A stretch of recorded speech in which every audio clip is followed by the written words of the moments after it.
Hello, developers, and welcome to the Community Corner podcast, where we have conversations with members of the web development community. I'm your host, Scott Keck-Warren, and today we're talking with Nelson Isioma about serverless architectures. Nelson Isioma is a product engineer with 5 years experience. He is also passionate about open source and giving back to the community. Thank you, Nelson, for finding some time to talk to us today. All right, thanks, Scott. It's nice to be here. Yeah, absolutely. So the reason that we brought you on is because you have an article in the November 2024 issue of PHP Architecture about building serverless PHP applications. Can you talk to us a little bit about what serverless PHP applications are? Okay, so serverless PHP applications are, once you write your PHP code for your web application or your API, you don't have to worry about deployments. So you just pick your serverless framework or provider, and then you give them your code, and then they handle deployments, they handle automatic updates. Then if any server patches or fixes that might happen or you might need, all are going to happen automatically without you having to learn the DevOps side of things. So it simplifies work a lot for, let's say, small startups, indie hackers, and people of that nature. Okay, and so the idea basically is when I usually when I was younger, I should say, we would have to get a server, and then we had to install the operating system and then all the packages and we needed and stuff. And this just completely removes that piece of it, right? We're just saying, here's some code, please run this code. Exactly. That's how it works. Okay. And then so what is a good use case for a serverless application? Okay, so serverless comes with some problems, which I went in great detail in the article. But so good use cases for serverless would be you have a piece of code that you don't have to run every time, maybe an event function. Let's say something like you have a bucket, and when the S3 bucket's updated, you want a piece of code to quickly run. That's a good use case for serverless.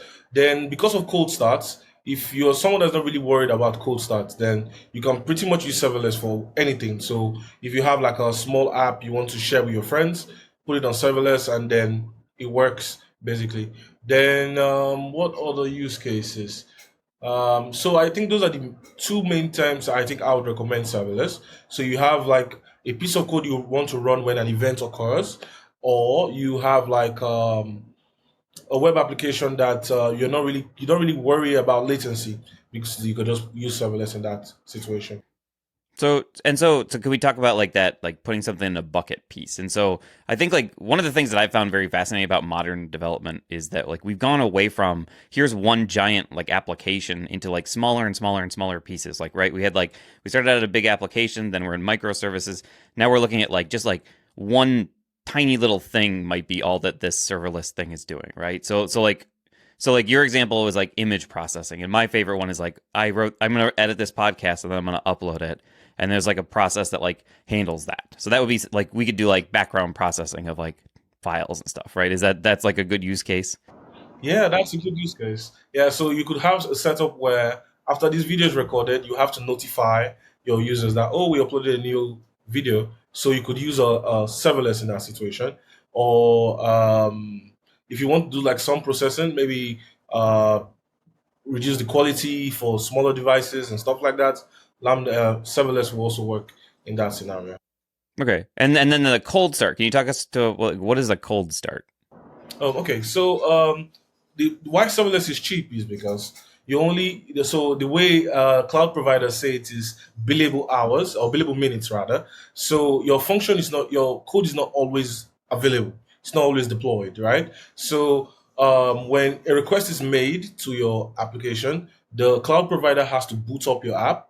So it has to start it up, load the OS, load all the necessary packages, and then deploy your code basically.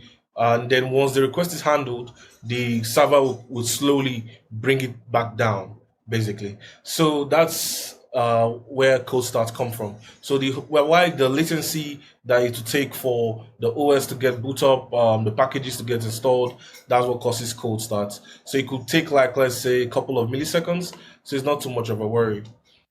But it could be you don't want to run your a huge high demand website based on it, right? Exactly. Yeah, if you have something super real time that you need to be on 24/7, then you definitely don't need serverless. But it's definitely good for something you do occasionally or or like you might do like 6 times an hour and then and not do it at all. Exactly. It's much cheaper and it works very wonderfully in that scenario. So is this something that like I is like our what are my options for going to like a serverless architecture? Like, are there multiple providers that are giving us this, or is it just kind of limited to a few? Okay, so there are multiple providers. We have AWS, we have GCP, we have Azure, but then some of them don't support PHP natively. But they create like an OS only runtime where you can then install PHP in, and then so serverless is really broad. So depends on how much work you want to do. So if you still want to be involved in the process, you could use AWS or GCP. But then if you want like a totally stress-free situation and you want to just take my code, put it on the internet, then there are also providers that offer that, like Laravel Vapor and Railway and Fly.io. And then if you're looking for something open source, you can use Breath and a couple of others as well. Oh, that's cool. So how is it that like you as like a day to day like during your day to day like job like what is it you use serverless for? Okay, so we actually had our entire API on serverless. I think that would not be the best approach for most people, but it worked for us basically. So my previous role, I worked at Treble, and what we had like was that we were like an observability startup. Definitely check us out.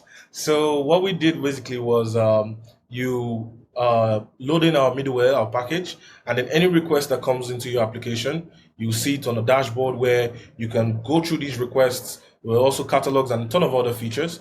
So in that scenario, we needed serverless. So no, our customers are not using the API every time. So let's say some days there are spikes and some days they're like not that much use at all. So we had the whole API deployed in Laravel Vapor serverlessly, and then but to mitigate cold starts, we had to create like concurrent instances. So we had like more instances like than the average serverless user, and it worked really great for us. That's really fascinating because I and I am not using serverless. Like we have like a infrastructure where, like it doesn't work for us. Like essentially like in but it definitely is something that like I want to start trying out, especially since like those cases of like well we have a file we need to process this file right like we have that situation like a lot where we like get some sort of file and it would be nice to like have like here's like a very simple thing that just does this one tiny little bit. So it's definitely something for me to check out. I suggest our listeners also. There's a good overview again in the